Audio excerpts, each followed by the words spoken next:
Good evening.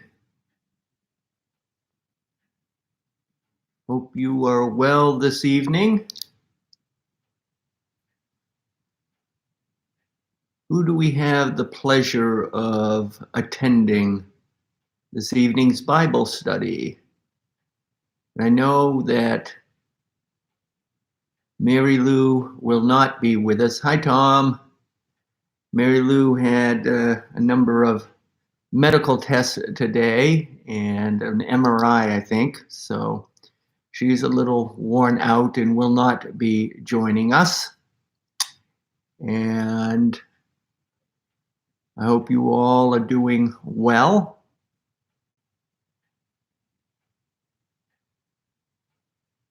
I'm looking forward to this evening's Bible study. As I began to reflect upon the sermon today, I had question after question pop into my head, and I think I have a sense of where I'm going. So I'm hoping all of you will confirm that. And if you have thoughts about going in a different direction, I will certainly listen. By the way, before we begin, one of you is in serious trouble. Hello, Andy. As I say, one of you is in serious trouble because I just noticed the other day that last week's Bible study got a thumbs down from someone. And so I will not rest until I find out who the culprit is. Hello, Leslie, and maybe Joe. Actually, I'm just kidding.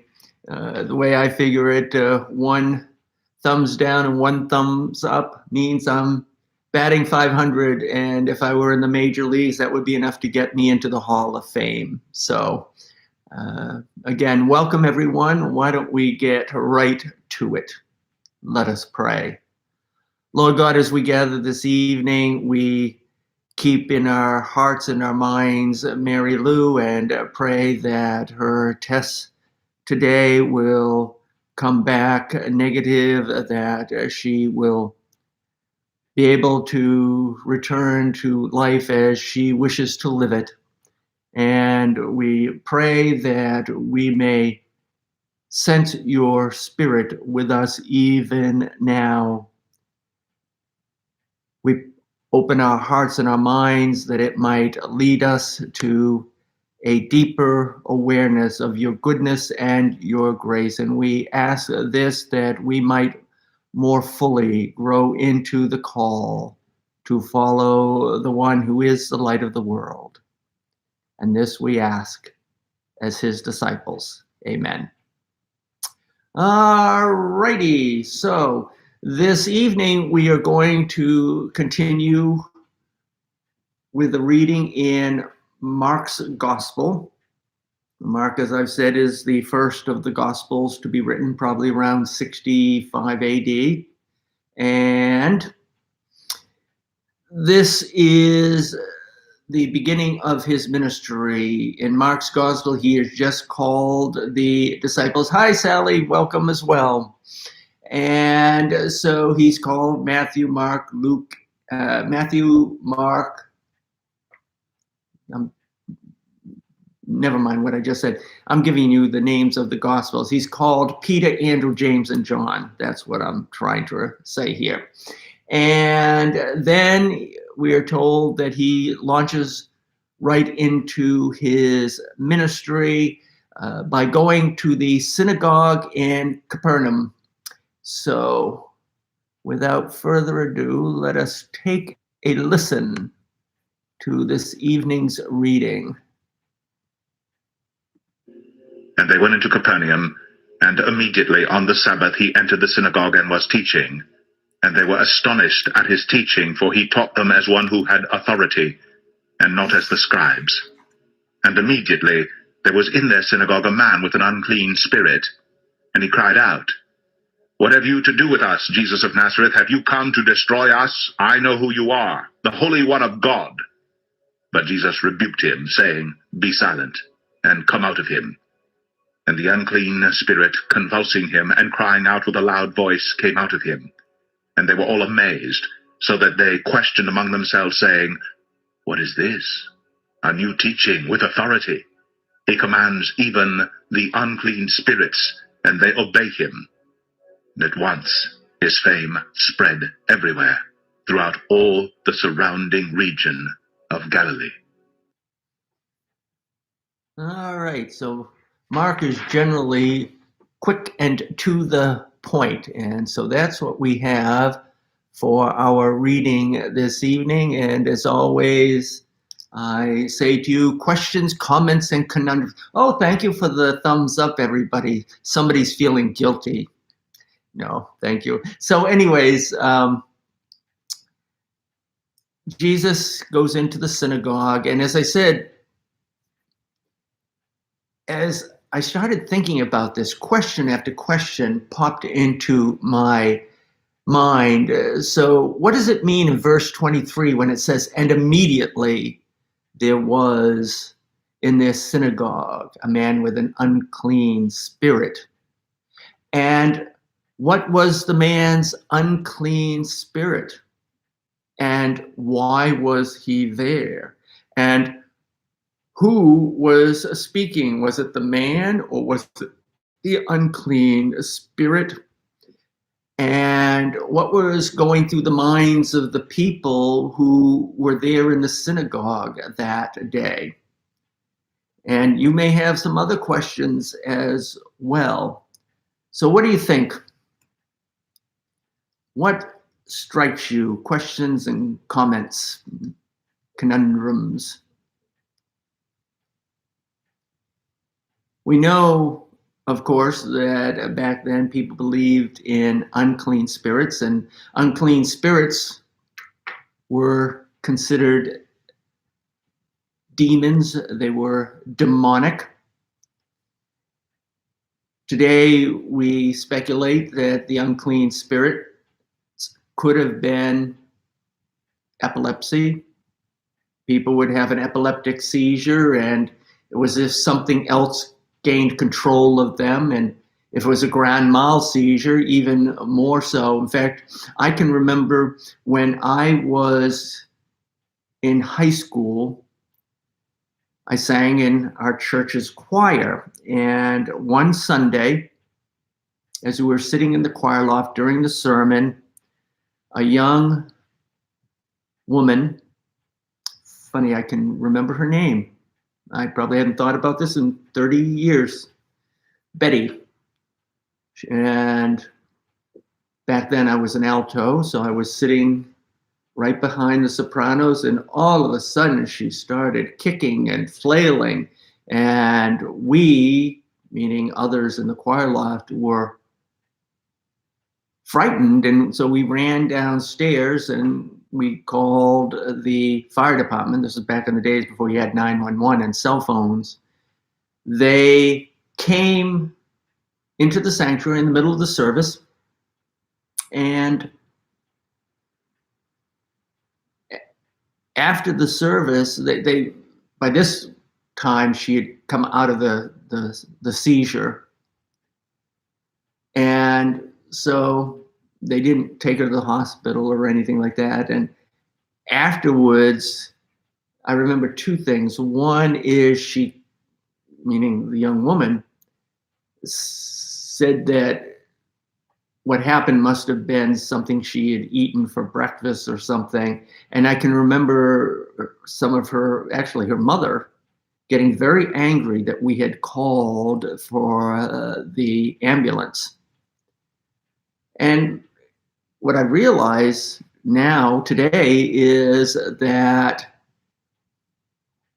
like some people back then, they saw epilepsy as something to be ashamed of. And it actually happened, another time, a couple of years later. This time, I can't remember. I think we still called 911, but we had a pretty good idea of what was going on. So back then, they didn't understand what was going on when somebody had an epileptic episode, and they saw it as being possessed. They also saw unclean spirits in what we would call today psychiatric afflictions. So somebody who is schizophrenic, or I'm trying to think of other disorders that cause hallucinations and whatnot, but the main one being schizophrenia. And so they saw it as a person being possessed. Today, we don't look at it in those terms.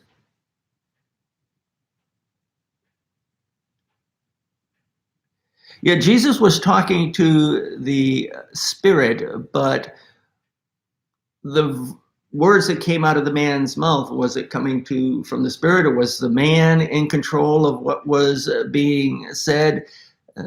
And here's another question along those lines. Did the people in the synagogue know this man? I would tend to say that they didn't, because if they knew that the man had an unclean spirit, or if they knew the man and subsequently that he had an unclean spirit, they wouldn't have allowed him in the synagogue, because there was that superstition, that fear of people who had unclean spirits, because they didn't understand them. In fact, as I was reflecting on this passage, I thought of the story of the Gerasene demoniac.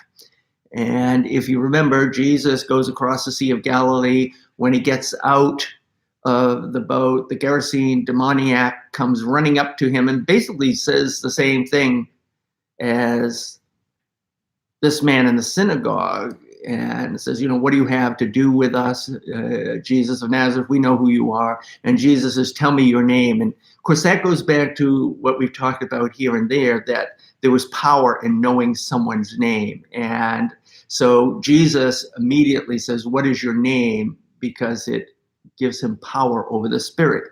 And the man who is possessed by the unclean spirit says, says, my name is Legion, for we are many. So apparently the man had a number of unclean spirits. But do you remember where the Gerasene demoniac was when Jesus met him?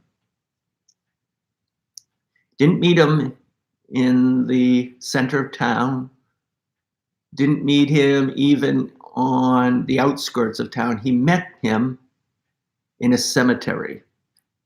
The people had banished him to the cemetery, and they'd actually put him in chains, but he kept breaking the chains. So I doubt very highly that this man was from Capernaum and that people knew him, because they wouldn't have allowed him in. Although it says immediately, let me just go back and look at it. It says immediately there was in their synagogue. So it's possible that they did know this man, and he just came bursting into the synagogue and started blurting out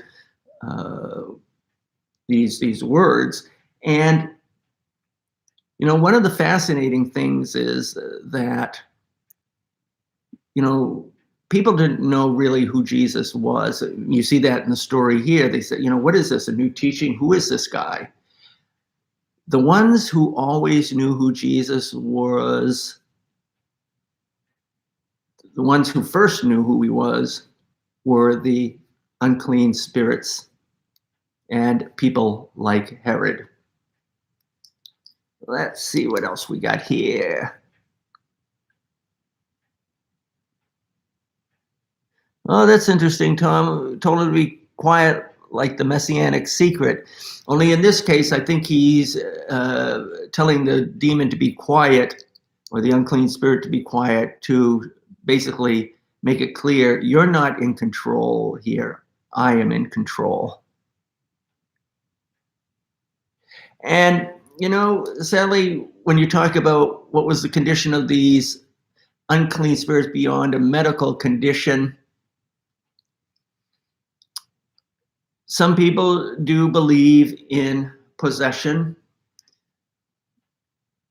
I have to confess, I don't know enough to rule out or rule in.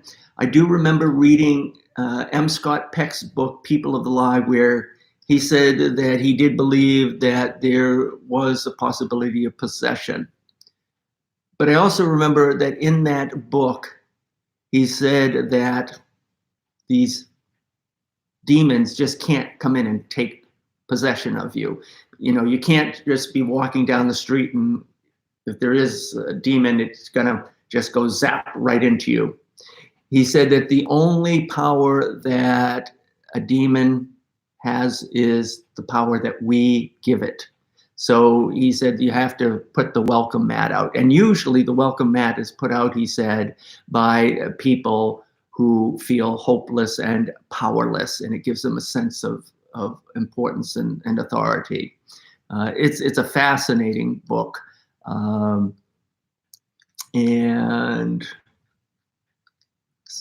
I just remember there's the story about the parents who gave their son a Christmas gift, and the Christmas gift was not only a gun, but was the same gun that his older brother had used to commit suicide 6 months earlier. And Peck says that's demonic to do something like that.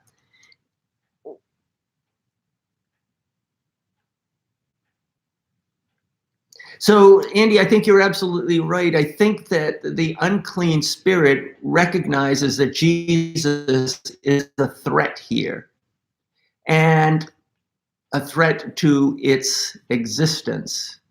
And in a sense, that's what happens here. Jesus orders the unclean spirit to come out of the man. And the spirit actually recognizes that when it says, "Have you come to destroy us? I know who you are, the Holy One of God."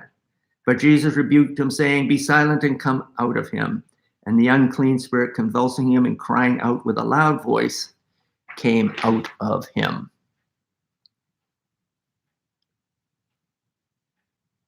My goodness, an epileptic wouldn't have known Jesus was the Messiah. Oh, that's an interesting thought. And it can't be epilepsy because the unclean spirit is speaking when the man apparently is fully calm. There's no indication that he's having a seizure of any kind. So I would agree, it's probably not an epileptic person here. But I can't rule out that it might be a person who is schizophrenic, because a schizophrenic person can talk, and they might make no sense, but in this case, yes, I would agree. It's probably not epilepsy that this man is dealing with. So Tom says he's a stranger. Yep. What is an unclean spirit today? What about the power of alcohol over one's being / spirit? Yeah, so it would be a mistake on our part to look at this story and poo-poo it as a relic of a bygone era of superstitions. And by the way, do you know that this is why when somebody sneezes, we say, "God bless you"? It actually is a ritual that comes from the Middle Ages. And there was a superstition back then. When you sneezed, it was your body trying to expel an unclean spirit. And so people would say, "God bless you," in a sense, helping to empower you to expel this unclean spirit. So I agree. It would be a mistake to just say that this is a quaint little story of a bygone era, because there really is a great deal of wisdom in this passage for the living of our day. And so one of the questions that I'll throw out is the one that Sally just asked. What would you say are some of the unclean spirits that we deal with today? And what would you say is the definition of an unclean spirit? So I guess that's two questions. What are some unclean spirits, and how do you define an unclean spirit? Sally mentions one, alcohol. I would definitely put that on the list. An alcoholic has basically an unclean spirit. And maybe the thing to do is to start with what is the characteristics of an unclean spirit. And there's one thing in particular that I realize all unclean spirits have in common. Compulsive lying for personal gains comes to mind. Yeah, I was thinking about that today as I was reading some comments that one of our politicians made on the floor of the Senate. And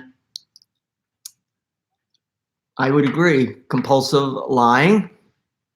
Of course, some people would say what actually is one person's lie might be another person's alternative fact.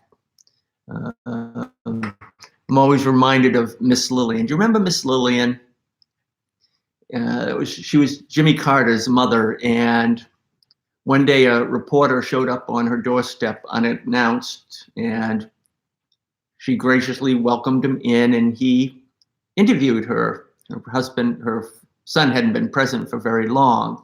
And of course, if you remember, Carter came across as a very faith-filled man. And so the reporter asked if Jimmy Carter had ever lied. Of course, politicians and lies, in many people's minds, the two go to hand in hand. And Miss Lillian said no. And so the reporter pressed her, and she said, well, he may have told a little white lie every now and then. And the reporter pressed her some more and said, well, what are you talking about? A lie's a lie. What do you mean by a little white lie? And she said, well, you remember when you came to the door and I said how glad I was to see you? Anyways, lack of control, compulsive behavior, lack of control, destructive tendency. Yes. Hello, Charlene. Welcome, welcome. Up in New Hampshire. Good for you. Yeah, destructive tendency. That's a characteristic of an unclean spirit. A compulsive behavior and lack of control of behavior. And that is what struck me as I was reading this story, and it suddenly made me realize an unclean spirit is anything where we don't have control of our lives, of our actions. And certainly an alcoholic doesn't have control. An alcoholic can say, I don't want that drink, I don't want that drink, but they give in and they have that drink. It's why in AA, the first step is you have to say that you are powerless over your addiction, and you have to surrender your life over to a higher power. I think, obviously, gambling, any addiction is an unclean spirit, which is why I've often said that addiction at its core is a spiritual dis-ease. Drugs, that's also a unclean spirit. But there are also other unclean spirits that are less obvious, but every bit as dangerous. Let's not go there, Andy. That's getting a little too personal. Makes me think of the woman who was sitting in church one day, and the preacher was up there, and he was ranting and railing about all of these unchristian behaviors, and he talked about the sins of alcohol, and she said, "Amen, brother." Then he went on to talk about the sins of sins of smoking, and she said, "I'm with you, preacher." And then he talked about the evils of bingo, and she jumped up and she said, "Now you done stopped preaching and gone to meddling." So stop your meddling, Andy. See, now I think everybody that Andy is the one that gave the thumbs down last week. But no, I agree. Chocolate can be addictive. Food in general can be addictive. And I talked about this in a sermon a couple of months ago about COVID curves. Okay? People have gained weight. Many people have gained weight during this pandemic. Why? Because they're turning to food to help them cope with the stress and all of the difficulties of this rotten pandemic. Thank you, Leslie, for sticking up on it for me. People who never stop complaining. Yeah, and it's almost like they can't help it. Here's another one, gossip. Okay? When a person gossips, why do they do that? Is it because they're bored and they don't have anything else to do? My experience when I watch people who gossip is, my sense is that it's a way to help them feel better about themselves. That, oh, look at that person over there, shame on them. Oh, how could anybody be that way? I was not here last week. I'm innocent, I tell you. That's right, Leslie. You could have watched it later. You can add a thumbs up or a thumbs down at any time. So nice try, Andy. But anyways, I think there are unclean spirits everywhere. I think we all have our unclean spirits. Let me share with you a couple that I thought of that are maybe not so obvious. You do what you do because you're worried about what other people think of you. And you might want to do this or say that, but you don't because you're afraid of what people will think of you. You push yourself to do more and more and to be perfect because there are these tapes playing in your head that you're not good enough. Maybe it's a teacher or someone in your family who created that mental image of yourself. Or you are caught up in the material trappings of life.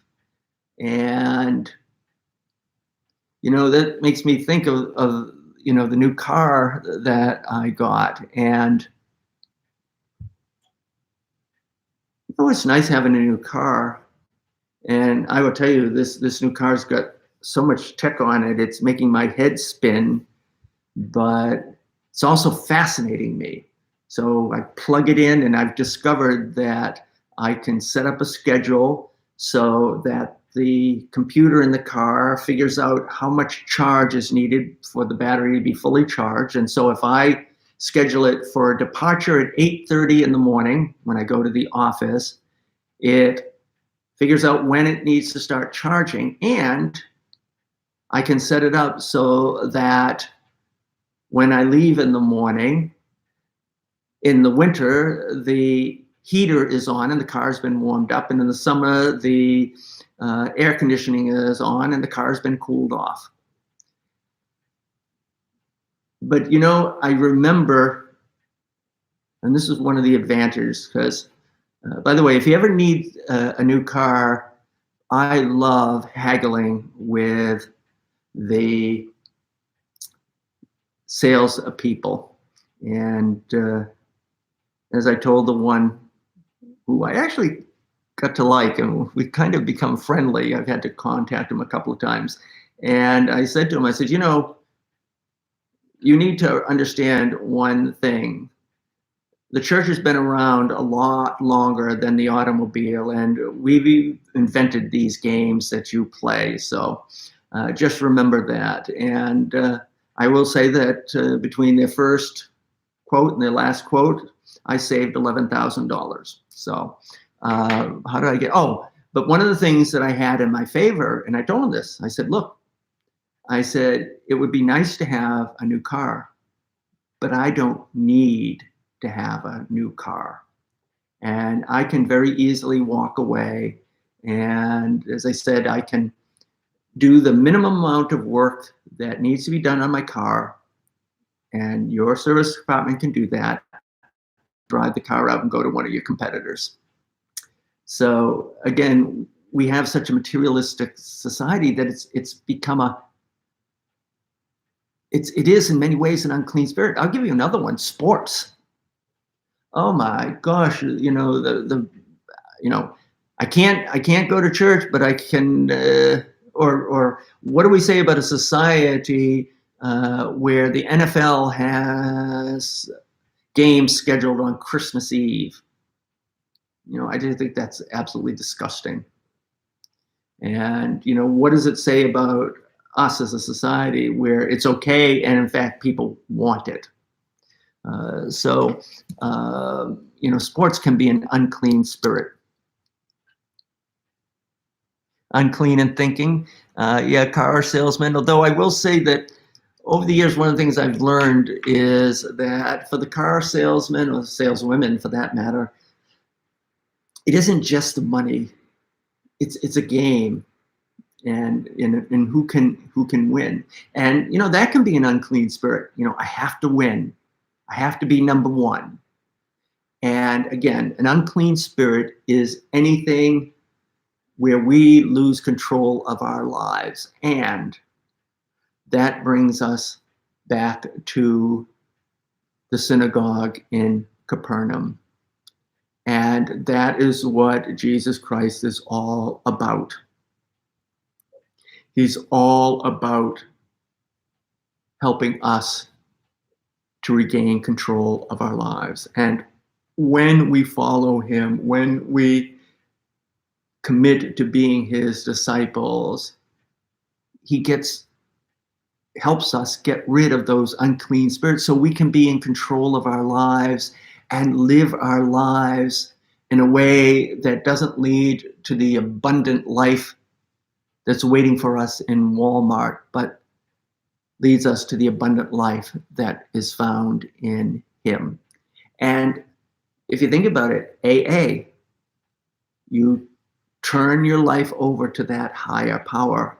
And so maybe this guy wasn't completely helpless and had no control at all. Because you think about it, if the unclean spirit knows that Jesus has the power to destroy it, then why is it in that synagogue where Jesus was? And the unclean spirit knew it. What do you have to do with us, Jesus? Have you come to destroy us? So maybe the man was in control just enough that it led him into that synagogue. And so when you bring yourself to the Lord, it changes your life. And that's really what we're all about. We're all about changing lives. And so, so when you go to the Lord and, you don't worry anymore about what people think of you, because the only thing that matters is what the Lord thinks of you. You bring the unclean spirit to the Lord, and you stop worrying about people telling you that you're not good enough, because you know that you've been created in the image of the living God. And you bring the unclean spirit of materialism to the Lord, and you suddenly realize that you don't need those things to be happy. And that's one of the things about materialism. You become possessed by your possessions. And the problem with materialism, and our society is built on it, is that with the materialistic become more important than people. And when things become more important than people, that is a recipe for divorce, broken homes, shallow friendships and relationships.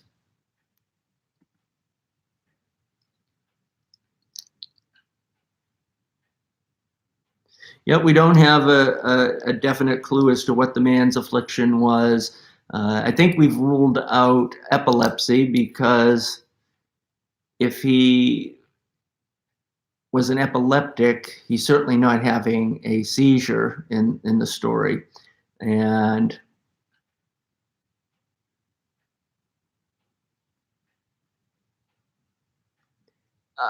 good question, Andy. I don't know. Like I say, we don't know 100% what his unclean spirit was. I don't know if he's just an angry dissenter, because notice that it's the unclean spirit speaking, not him. So in other words, if he's an angry dissenter, he's going to say, Jesus, you're a fraud, you're a fake, get out of here, and don't come back. And there were people that did that. But it isn't. So in other words, it isn't the man who's speaking, it's the unclean spirit. So, what do you have to do with us? Now, I suppose he could be speaking for everybody in the synagogue, but it just doesn't seem like that's the case. So again, I leaned toward maybe something of a psychiatric nature. And like I say, I'm not an expert on unclean spirits and demons, and it may be that it was something otherworldly. We'll never know. Yes, racism is an unclean spirit. Absolutely, it certainly narrows your world. It puts walls between you and others, and in a sense, that's what happened in Jesus' day. The unclean spirit put a wall between so-called everyday normal people and those with the unclean spirits. But the story shows that Jesus has power over unclean spirits, whatever they may be. But in order for that to happen, you have to bring the unclean spirit into the presence of the Lord. You have to acknowledge that something isn't quite right. And it makes it possible for you to overcome the unclean spirit. And, certainly And I'll just speak for myself, but I think that in the last few months, we've been coming to terms with some of our unclean spirits. And, here's another thought that just occurred to me. An unclean spirit can be individual, but it can also be communal. And all you have to do is look at Germany during World War II, where something came over the people of Germany en masse. And after the war was over, it was like they came out of this fog and, what came over us? And it was almost as if it wasn't them, it was something that had taken possession of them.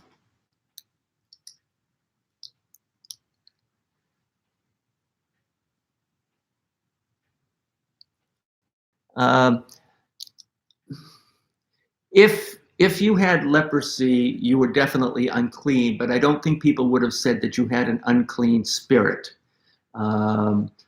Leprosy was seen as an affliction from God. It was a punishment from God, whereas unclean spirits were seen as the antithesis of God. So in fact, think about it. When Jesus did a healing, and I'm trying to remember the exact circumstances, but his detractors and the Pharisees said he does these things by the power of Beelzebub, or basically he's able to do this because he's in league with the devil. And Jesus said, "You're talking gobbledygook." He said, "Does it make any sense that if I'm in league with the devil, that I'm casting the devil out?" And by the way, this passage gave rise to a famous quote in our nation's history in the days leading up to the Civil War. Gold star, if anybody can tell me the quote and who said it. So remember, Jesus casts out a demon, and the Pharisees say it is by the power of Satan that he casts out the demon. And Jesus says, Satan casting out Satan, that makes no sense at all. What is the famous quote and who said it leading up to the Civil War? I'll even let you Google and check online, put in Jesus and casting out. You know what? I'm tempted to see if I can Google it and find it. Jesus casting out demons in Satan's name.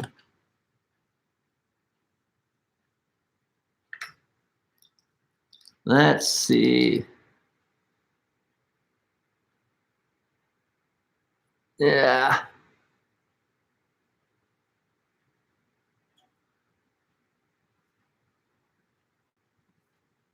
That didn't do it. Jesus.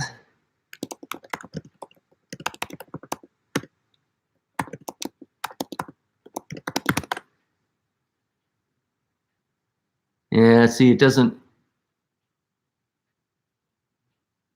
It's defaulting to Jesus casting out demons. Okay, let me try this.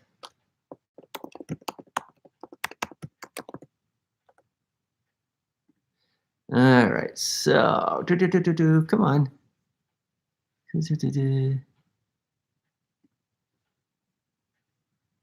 me see. All right, I'm getting there.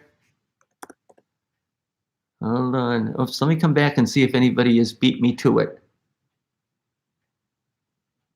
That is gold star for Sally.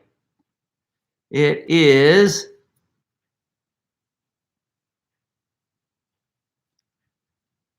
and the scribes who came down from Jerusalem were saying, he is possessed by Beelzebub, and by the prince of demons he casts out demons. And Jesus called them to him, and he said to them, how can Satan cast out Satan? If a kingdom is divided against itself, that kingdom cannot stand. And if a house is divided against itself, that house will not be able to stand. And if Satan has risen up against himself and is divided, he cannot stand, but is coming to an end.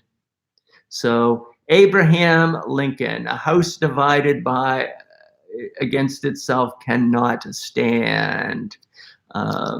So again, what we have here is a man in a synagogue who has an unclean spirit, and in various ways, that man is us. And it's because we're not in control of our lives anymore. You know, you can't do anything like you used to. You just can't you have to think about everything. And so we are not in control. And so in a sense, this virus is a dastardly demon that has afflicted us. But there is power over the unclean spirits. And the more you follow Jesus, the more it allows you to recognize the unclean spirits and to banish them. And so with that, whoops, I just realized I didn't have my power source all the way in. My back was about to go to sleep on me. So any final questions? I thank you all. Science will cast out COVID. Yep. And can't happen soon enough as far as I'm concerned. So I thank you all for joining this evening. And Andy, I will see you in my office tomorrow. Bad behavior. No. Thank you all. God bless.